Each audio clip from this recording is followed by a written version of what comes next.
মুমিনের জীবনে হারানোর কিছু নাই, মুমিনের জীবনে হারানোর কিছু নাই। রাসূলুল্লাহ সাল্লাল্লাহু আলাইহি ওয়াসাল্লাম বলেছেন, আজাবান লিআমরিল মুমিন ইন্না আমরাহু কুল্লাহু লাহু খাইর। ঈমানদারের, মুমিনের অবস্থাটা অবাক করার মতো। যাই তার জীবনে ঘটুক না কেন, এটাই তার জন্য কল্যাণকর। যখনই আপনি কোনো বিপদে পড়বেন, রাত আপনাকে চারিদিক থেকে ঘিরে রেখেছে, তখন আপনি দিনের প্রত্যাশায় আল্লাহর উপর তাওয়াক্কুল করুন। যত বড় বিপদই হোক না কেন, আল্লাহর সে কি বিপদ বড় নাকি? বুঝেন নেই? আপনার বিপদ কি আল্লাহর ক্ষমতার চেয়ে বড়? আপনার বিপদ কি আল্লাহর মার্সির চেয়ে বড়? আপনার কতটুকু সমস্যা আছে? রাসূল সাল্লাল্লাহু আলাইহি ওয়াসাল্লাম বলেছেন হাদিসে কুদসিতে, আল্লাহ তাআলা বলেন, হে মানুষ, পৃথিবীর সকল মানুষ আদম থেকে শুরু করে কিয়ামত পর্যন্ত যত লোক আসবে, সকল জিন, তারা যদি কোনো একটা জায়গায় একত্রিত হয় এবং তারা সবাই যদি তাদের মনে যা চায় তা তারা চায় আমার কাছে, আমি তারা যা চেয়েছে আমি তাদেরকে সবাইকে তা দিয়ে দিই, তাহলে আমার রাজত্বে ততটুকু টান পড়বে না যতটুকু টান একটা বিশাল বড় সমুদ্রে একটা সুই ঢুকিয়ে দেওয়ার পর ওই সুইতে যতটুকু পানি উঠে ততটুকু রাজত্বে টান পড়বে না। তিনি কি কিয়ামত সেই সৃষ্টির শুরু থেকে এখন পর্যন্ত দিয়ে যান নাই? কোথাও তার শর্টেজ আছে? কত কমতি আছে? বলছে নাকি যে আমার তোমার জন্য এখন বাজেট নাই, বাজেট কম, এবার স্যার একটু বাজেট কম, এটা তিনি বলেছেন না? অভাব নাই তো, তিনি সব তৈরি করে রেখেছেন। আমাদেরকে ইকোনমিস্টরা শিখাইছে, ভুয়া ইকোনমিস্টরা, যে পৃথিবীতে রিসোর্স হচ্ছে লিমিটেড। মিথ্যাবাদী ওরা, মিথ্যা কথা বলে তারপরে সব সম্পদ লুট করে নিয়ে যেতে চায়। ওই যে যেমন ভেনেজুয়েলা দখল করতে চায় হলো কে? ট্রাম্প, কারণ ওইখানে প্রচুর তেল আছে, পৃথিবীর সবচেয়ে বেশি তেলের ভান্ডার ওইখানে, দখল করতে চায়। এই হচ্ছে লুটেরা। ওই সম্পদ কম দেয় মানে আল্লাহ সুবহানাহু উপর ইনজাস্টিস। আল্লাহ মানুষ তৈরি করছে সম্পদ কম দিয়ে? সম্পদ কম না, ডিস্ট্রিবিউশনে প্রবলেম। একজনের কাছে 1000 কোটি, আরেকজনের কাছে 1 টাকাও নেই, ডিস্ট্রিবিউশনে প্রবলেম। আল্লাহ সুবহানাহু ওয়া তাআলা আপনাকে ছেড়ে যান নাই। তিনি যদি কাফের মুশরিকদেরকে এত বিশাল সাম্রাজ্য দিতে পারেন, তাহলে আপনাকে কেন দেবেন না? আপনি নেয়ার মতো উপযুক্ততা অর্জন করেন নাই, উপযুক্ত হন। দেখেন আল্লাহ সুবহানাহু ওয়া তাআলা রাজত্ব আপনাকে দেবেন। মালিকাল মুলক তুতিল মুলকা মান তাশা ওয়া তানজিউল মুলকা মিম্মান তাশা ওয়া তুইজ্জু মান তাশা ওয়া তুযিল্লু। কাফেরকে তিনি দিলে আপনাকে কেন দেবেন না? আপনি তো আরো পাওয়ার যোগ্য, আরো পাওয়ার যোগ্য। তার মানে আপনি তার কাছে সেভাবে চান না, আপনি সেভাবে নিজেকে প্রস্তুত করেন না। আল্লাহ সুবহানাহু ওয়া তাআলা, মা ওয়াদ্দাআকা রাব্বুকা মা ক্বালা ওয়ালাল আখিরাতু খায়রুল লাকা মিনাল উলা। এখন আপনার বিপদ হলে, বিপদ কিন্তু এই কয়েকদিন পরে দূর হবে, এর পরের জীবনটা আপনার জন্য অনেক কল্যাণকর হবে। আপনার নিজেদের দিকেই তাকিয়ে দেখেন, ছোটবেলায় অনেক কষ্ট ছিল, হতে পারে আপনার বাবা মারা গেছে, কেউ আপনার মাথায় আদর করার মতো ছিল না, কিন্তু দেখেন আল্লাহ তাআলা আপনাকে প্রাচুর্য দিয়েছেন। হতে পারে আপনি ছোটবেলায় না খেয়েছিলেন কয়েক বেলা, কিন্তু এখন আপনার খাবারের পড়ে থাকে, খাবারের লোক নাই, এত পরিমাণ দিয়েছেন আল্লাহ। দেন না এরকম? এরকম তো দেন, শুধু আপনার নিজকে আপনি ওই রকম তৈরি করে নিতে হবে। মানুষের যত বড় বিপদ তিনি তত বড় মানুষ হবেন, যত বড় কষ্ট তিনি তত বড় মানুষ হবেন। দুনিয়ার জন্য কষ্ট করা লাগে, আখিরাতের জন্য করা লাগবে না। দুনিয়ার কয়েকদিনের জন্য সুখ, আপনারা বলেন ভবিষ্যৎ, ভবিষ্যৎ মানে কি? ওয়ালাল আখিরাতু ওয়া সাউফা ইউতিকা রাব্বুকা ফাতারদা। আল্লাহ তাআলা তুমি কেমন দেবেন যে তুমি সন্তুষ্ট। রাসূল সাল্লাল্লাহু আলাইহি ওয়াসাল্লামকে জিবরিল এসে বললেন, আল্লাহ তাআলা আপনাকে এমন একটা কিছু দেবেন যাতে আপনি সন্তুষ্ট হবেন। তা কি? আল্লাহ তাআলা বলেছেন, কিয়ামতের দিন আল্লাহ তাআলা আপনাকে শাফাআতের সুযোগ দেবেন। আপনার উম্মার যার ব্যাপারে আপনি সুপারিশ করতে চান, তার ব্যাপারে আল্লাহ তাআলা সুপারিশ কবুল করবেন এবং তাকে আল্লাহ তাআলা ক্ষমা করে দেবেন। কারণ তিনি তো এইটাই চেয়েছেন, সায়ুগফারু লি উম্মতি, আমার উম্মতকে ক্ষমা করে দেওয়া হবে। আল্লাহ সুবহানাহু ওয়া তাআলা এই মর্যাদা প্রদান করেছেন। আলাম ইয়াজিদকা ইয়াতীমান ফাআওয়া, আপনি কি ছোটবেলায় ইতিম ছিলেন না? আমি আপনাকে আশ্রয় দেইনি? আপনাদের ছোটবেলা এরকম ছিল না, দুর্বল, অসহায়, অর্থহীন, সম্পদহীন, বস্ত্রহীন, কিন্তু এখন আল্লাহ আপনাকে দিয়েছেন। ওয়াজাদাকা দাল্লান ফাহাদা, আপনি যদি হেদায়েত পেয়ে থাকেন, আপনি আগে হেদায়েতের পথে ছিলেন না, এখন আপনি হেদায়েত পাওয়ার পরে এরপর অন্যদিকে নিচু চোখে দেখে তো জাহান্নামী, কারণ আপনি জান্নাতুল ফেরদাউসি।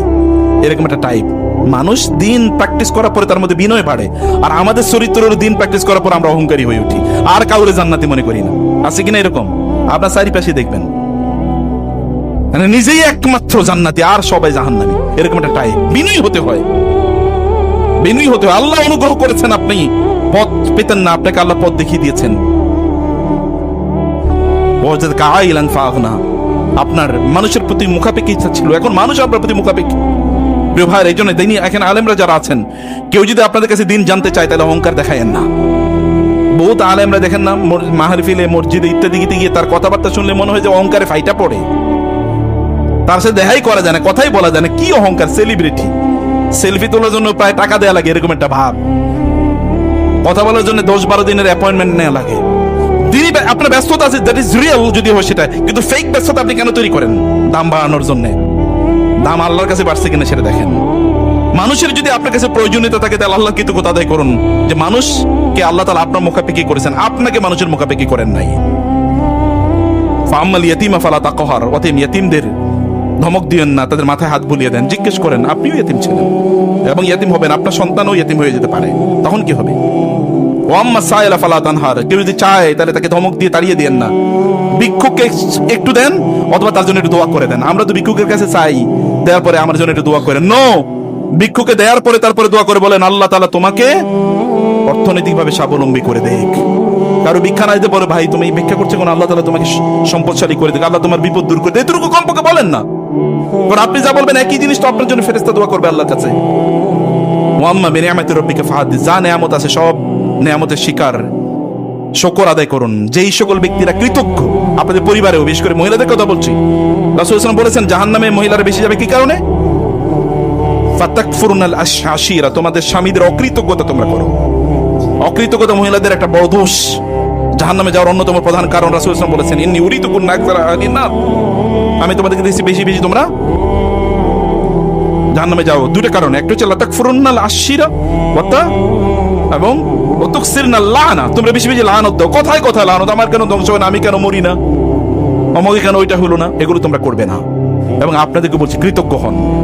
আপনার এখনকার অবস্থা, আপনি সুস্থ তো, এবং বলেন আপনার কি কি নেই, আমাদের আপনার নাই কি কি, এটা কেন বলেন, আপনার কি কি আছে সেটা বলেন। দেখেন না কারো চোখ নাই, কারো পা নাই, কারো হাত নাই, কারো পেট নাই, কারো শরীরের অঙ্গ প্রত্যঙ্গ কাজ করে না, এগুলো তো আপনার কাজ করে।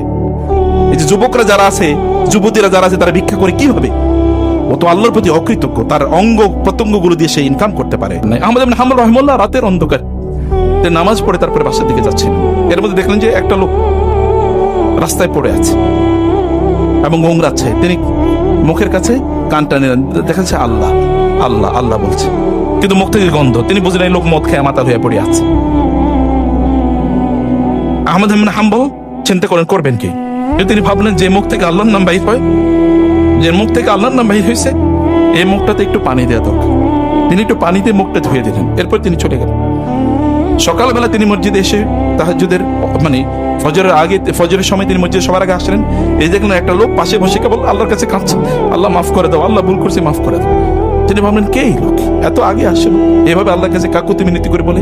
তিনি একটু তাকিয়ে দেখলেন ওই যে মদখোর হইল, ওই যে মদখোর হইল, ওই যে মদখোরের মুখে আল্লাহর নাম এসেছিল। আর আহমদ ইবনে হাম্বল ওই যে আল্লাহর নামটাকে সম্মান করেছেন, এই কারণে আল্লাহ সুবহানাহু ওয়া তাআলা এই ব্যক্তিকে হেদায়েত দিয়ে দিয়েছেন, রাতের মধ্যেই ওদের দিয়ে দিয়েছেন। এবং আল্লাহ কেমন ওলি বানিয়ে এনেছে দেখেন না, আল্লাহর কাছে কাঁদতেছে আল্লাহ মাফ করে দাও, ভুল করছি। আল্লাহ সুবহানাহু ওয়া তাআলার নাম মানুষকে এরকম করে দেয়। ওয়া ইযা কিল লাহুম ইত্তাকিল্লাহ আখাযাতুল ইজ্জাতু বিল ইসম ফাহাসবু জাহান্নাম ইযা যুকিরাল্লাহু ওয়াজিলাত কুলুবুহুম। একদল লোকের আত্মাটা, তাদের অন্তরটা এরকম, আল্লাহর নাম উচ্চারণ করলে তাদের অন্তর কেঁপে উঠবে। ইব্রাহিম আলাইহিস সালাম তার সন্তানকে জবাই করার জন্য উৎসর্গ, মানে সন্তানকে জবাই করার জন্য তিনি প্রস্তুতি নিলেন। আল্লাহ তাআলা বলেন ওয়াফাদাইনাহু বিযিবহিন আযীম ক্বাদ সাদ্দাকতা রুইয়া ইন্না কাযালিকা নাজিল মুহসিনিন। ইব্রাহিম, তুমি তোমার স্বপ্নকে সত্যে বাস্তবায়ন করেছো, তোমার জবাই করার দরকার নাই, আমি জান্নাত থেকে তার বিনিময়ে অন্য কিছু জবাইয়ের ব্যবস্থা করে দিলাম। এবং তার ঘরে জন্ম নিয়েছে কে? মুহাম্মাদুর রাসূলুল্লাহ সাল্লাল্লাহু আলাইহি ওয়াসাল্লাম। ইসমাঈলের ঘরে জন্ম নিয়েছে মুহাম্মাদুর রাসূলুল্লাহ সাল্লাল্লাহু আলাইহি ওয়াসাল্লাম। প্রিয় ভাইরা বোনেরা, আপনি যখনই বিপদের মধ্যে পড়বেন তখন এরকম বিশাল বড় দিন আপনার সামনে এসে উদিত হয়, অনেক বড় দিন, অনেক বড় আলো আপনার সামনে উপস্থিত হয়। আলো আপনার দরকার, আলো ছাড়া মানুষ বাঁচতে পারে না। যে অঞ্চলে আলো কম ওই অঞ্চলের মানুষ আত্মহত্যা বেশি করে। আপনাদের বাসায় যদি বাচ্চাদেরকে দেখেন অন্ধকারের মধ্যে থাকে, লাইটটা একটু টিম টিম করে রাখছে, তাহলে বুঝবেন ওর মধ্যে অলরেডি শয়তানি ঢুকে গেছে। বুঝতে পেরেছেন? একটা অন্ধকারে বসে, অফিসে দেখবেন যেগুলো একটু কোনায় বসে থাকে, এরপরে একটু চিপা চাপায় বসে, দেখবেন ওগুলো শয়তান দুষ্ট।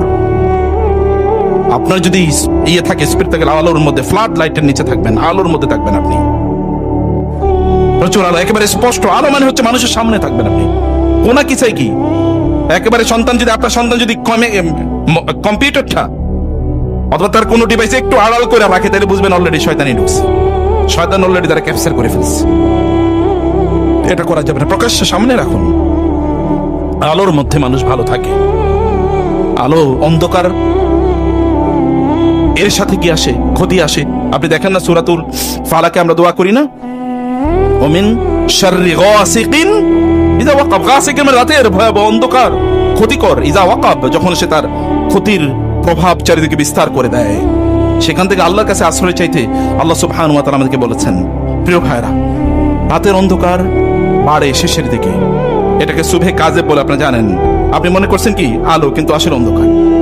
তখন অন্ধকার আরো বাড়ে, অন্ধকার রাতের শেষের দিকে বাড়ে, তার মানে আলো একটু পরে, কিছুক্ষণ পরে সুবহে সাদেক হবে। অতএব আপনি যদি অনেক বেশি টেনশনে থাকেন, তাহলে আপনাকে কংগ্রেচুলেশন, আপনার সামনে বড় মুক্তি অপেক্ষা করছে। আপনার যদি গত বছর খারাপ যেয়ে থাকে, তাহলে এই বছর অনেক ভালো যাবে, আপনাকে কংগ্রেচুলেশন, নো প্রবলেম। কেবল আপনাকে আল্লাহ সুবহানাহু ওয়া তাআলা এর প্রতি ঈমান আনতে হবে। আপনার সাথে কেউ যদি বিট্রে করে, আত্মীয়স্বজন, বন্ধু বান্ধব, ভাই বোন, তাইলে মনে রাখবেন ইউসুফ আলাইহিস সালাম ভাই বোনের ষড়যন্ত্র এবং চক্রান্তের পরে সম্রাট হয়েছেন। আপনার যদি চাচা জেঠারা আপনার কাছে বিরোধিতা করে, তাহলে মনে রাখবেন যে চাচা জেঠারা বিরোধিতা করেছে শুআয়ব আলাইহিস সালাম, নূহ আলাইহিস সালামের বিরুদ্ধে, কিন্তু তারা সর্বশ্রেষ্ঠ নবী।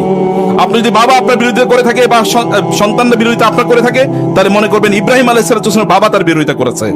তিনি শুধুমাত্র একজন নবী নন, শ্রেষ্ঠতম নবী নন, তিনি হচ্ছে মুসলিম উম্মার বাবা।